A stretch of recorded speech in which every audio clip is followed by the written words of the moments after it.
Shalom saudara-saudari terkasih, sidang jemaat yang diberkati Tuhan. Masih dalam suasana tahun baru, saya akan bacakan firman dari Yesaya 43 ayat yang ke-18 dan 19. Saya bacakan saudaraku. Firman-Nya, janganlah ingat-ingat hal-hal yang dahulu, dan janganlah perhatikan hal-hal yang dari zaman purbakala. Ayat 19, lihat aku hendak membuat sesuatu yang baru, yang sekarang sudah tumbuh. Belumkah kamu mengetahuinya? Ya, aku hendak membuat jalan di padang gurun dan sungai-sungai di padang belantara. Saudaraku, tahun baru mestinya semangat baru, visi baru, hidup baru, ya saudaraku ya, pengharapan baru, karena Tuhan kita berfirman, saudaraku, bahwa barang siapa yang tinggal di dalam Kristus, dia adalah manusia baru. Yang lama sudah berlalu, sesungguhnya yang baru itu sudah datang.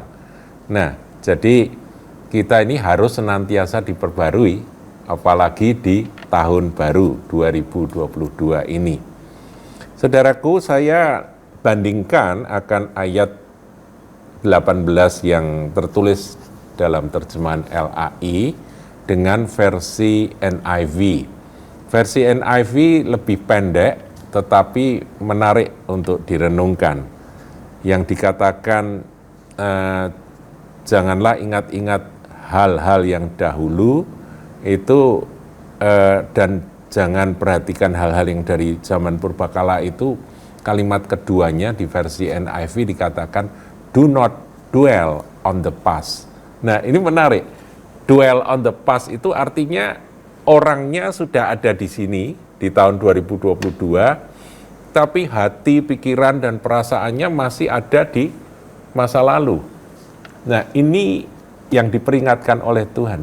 Do not dwell on the past. Jangan tinggal di masa lalu. Saudaraku, Tuhan adalah Tuhan yang dinamis, Tuhan yang bergerak, Tuhan yang berjalan maju. Bukankah kita ini punya janji berjalan makin lama makin kuat hendak menghadap Allah di Sion? Jadi, ayo di tahun ini kita harus bisa melupakan akan semua yang ada di belakang kita. Baik itu keberhasilan ataupun kegagalan. Hal-hal yang tidak enak maupun hal-hal yang indah-indah. Semua sudah berlalu, saudaraku. Jadikan itu kenangan nggak salah. Tapi jangan tinggal di masa lalu tersebut. Orang-orang yang tinggal di masa lalu itu, waduh, itu stuck on the past itu repot, saudaraku ya. Ngomongnya itu selalu dulu terus.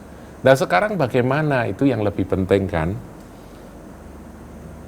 Sesali akan hal-hal yang konyol yang pernah kita perbuat di masa lalu. Sudah, menyesal, minta ampun, itu harus disesali. Ada yang tidak menyesal, itu gawat, saudaraku ya. Menyesal karena salah, karena keliru, karena konyol, minta ampun, Tuhan ampuni, selesai. Sekarang mulailah dengan yang serba baru bersama dengan Tuhan. Saya ingat di dalam bukunya, salah satu bukunya, almarhum hamba Tuhan Edwin Louis Cole itu berkata demikian. Dia tuliskan itu di bukunya. Ada dua hal yang selalu kita lakukan di dalam hidup ini, yaitu memasuki dan meninggalkan dan memasuki. Atau kalau disingkat itu, dua hal itu adalah keluar dan masuk dan keluar. Kalau kita masuk sesuatu yang baru, maka kita harus keluar dari sesuatu yang lama. Dan itu adalah proses alami yang kita hidupi, yang kita jalani hari demi hari. Ya, kita lahir dari rahim ibu, kita keluar dari perut ibunda ya, di dalam perut bayi itu nyaman, aman, dan no problem di dalam urusan semua mama ya. Sementara setelah keluar, dia harus meninggalkan akan tempat yang nyaman di dalam rahim ibu. Bayi itu harus menghadapi dunia, ya kan? Makanya nangis ya saudara.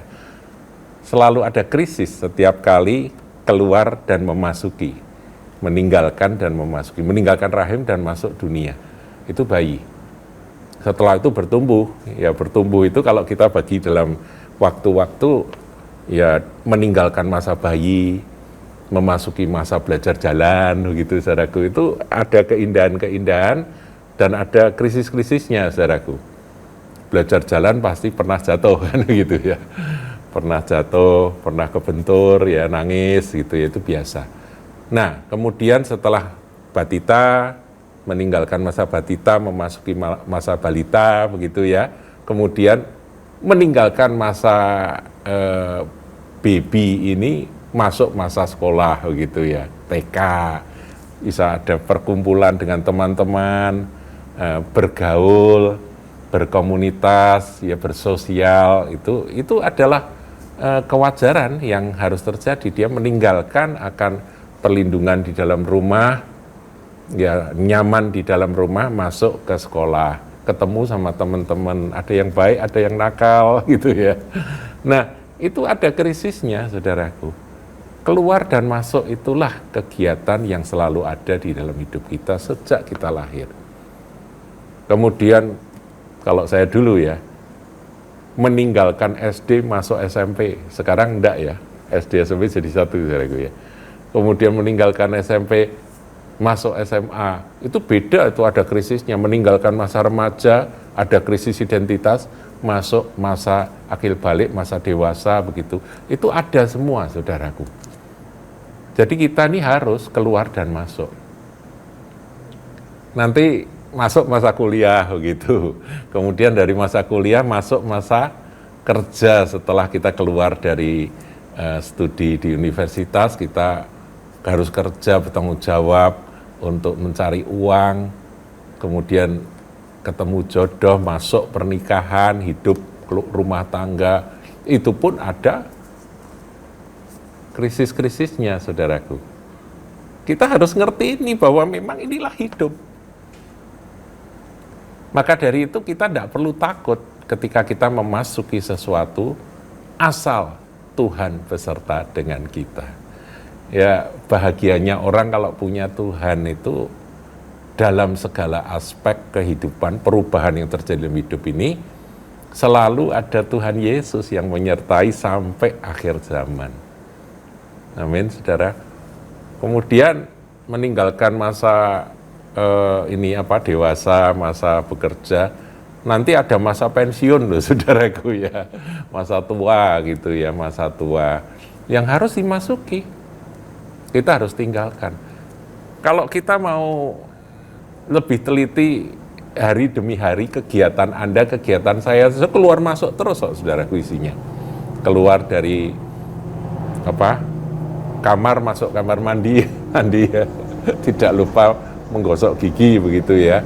Kemudian keluar dari kamar mandi, kita masuk ruang makan gitu ya, kalau ada ruang-ruangnya. Habis makan pagi, kemudian kita keluar dari rumah, masuk garasi, masuk mobil, keluar dari garasi, masuk mobil, kemudian mobilnya keluar ngantar kita ke mana, ke kantor gitu ya, keluar dari mobil, masuk kantor, di kantor bekerja sepanjang hari, keluar dari kantor, masuk mobil lagi, itu keluar masuk isinya saudaraku.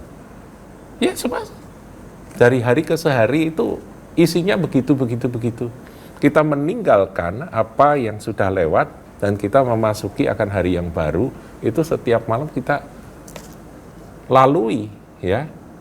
Jadi itu adalah hal yang biasa sampai waktunya kita nanti meninggalkan dunia ini, keluar dari dunia ini dan masuk kekekalan. Berbahagialah saudara dan saya yang punya Tuhan Yesus.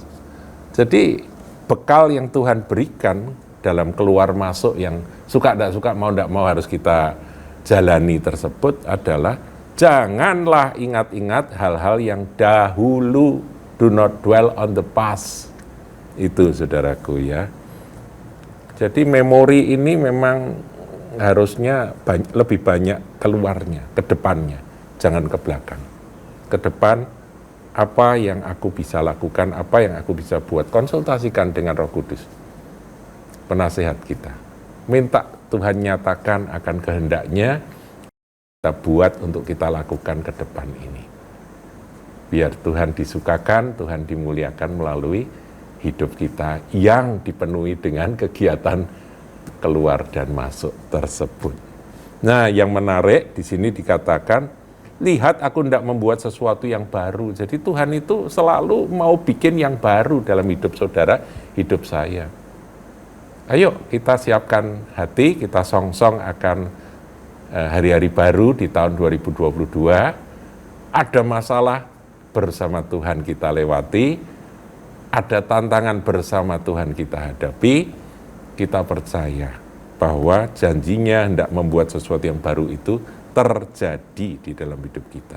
Bahkan di sini dikatakan, yang sekarang sudah tumbuh, belumkah kamu mengetahuinya? Jadi itu masalahnya masalah pikiran kita. Kalau pikiran kita terjebak di masa lalu, kita nggak bisa melihat hal-hal baru yang Tuhan sedang tumbuhkan. Terjebak dalam kesuksesan masa lalu, padahal di depan Tuhan mau tumbuhkan sesuatu yang baru yang kalau kita masuki, kita bisa mengalami keberhasilan di masa depan, bukan di masa lalu, saudaraku. Aku hendak membuat jalan di padang gurun. Jangan berkata, waduh 2022 padang gurun. Tuhan bikin jalan, jangan khawatir. Dan sungai-sungai di padang belantara kering. Gimana aku nanti kehausan? Enggak bakal kehausan. Tuhan akan membuat sungai-sungai mengalir di padang belantara. Itulah janjinya yang begitu dahsyat luar biasa. Haleluya. Mari kita masuki tahun 2022 dengan penuh harapan. Kasih karunia Tuhan Yesus Kristus menyertai saudara sekalian. Haleluya. Amin.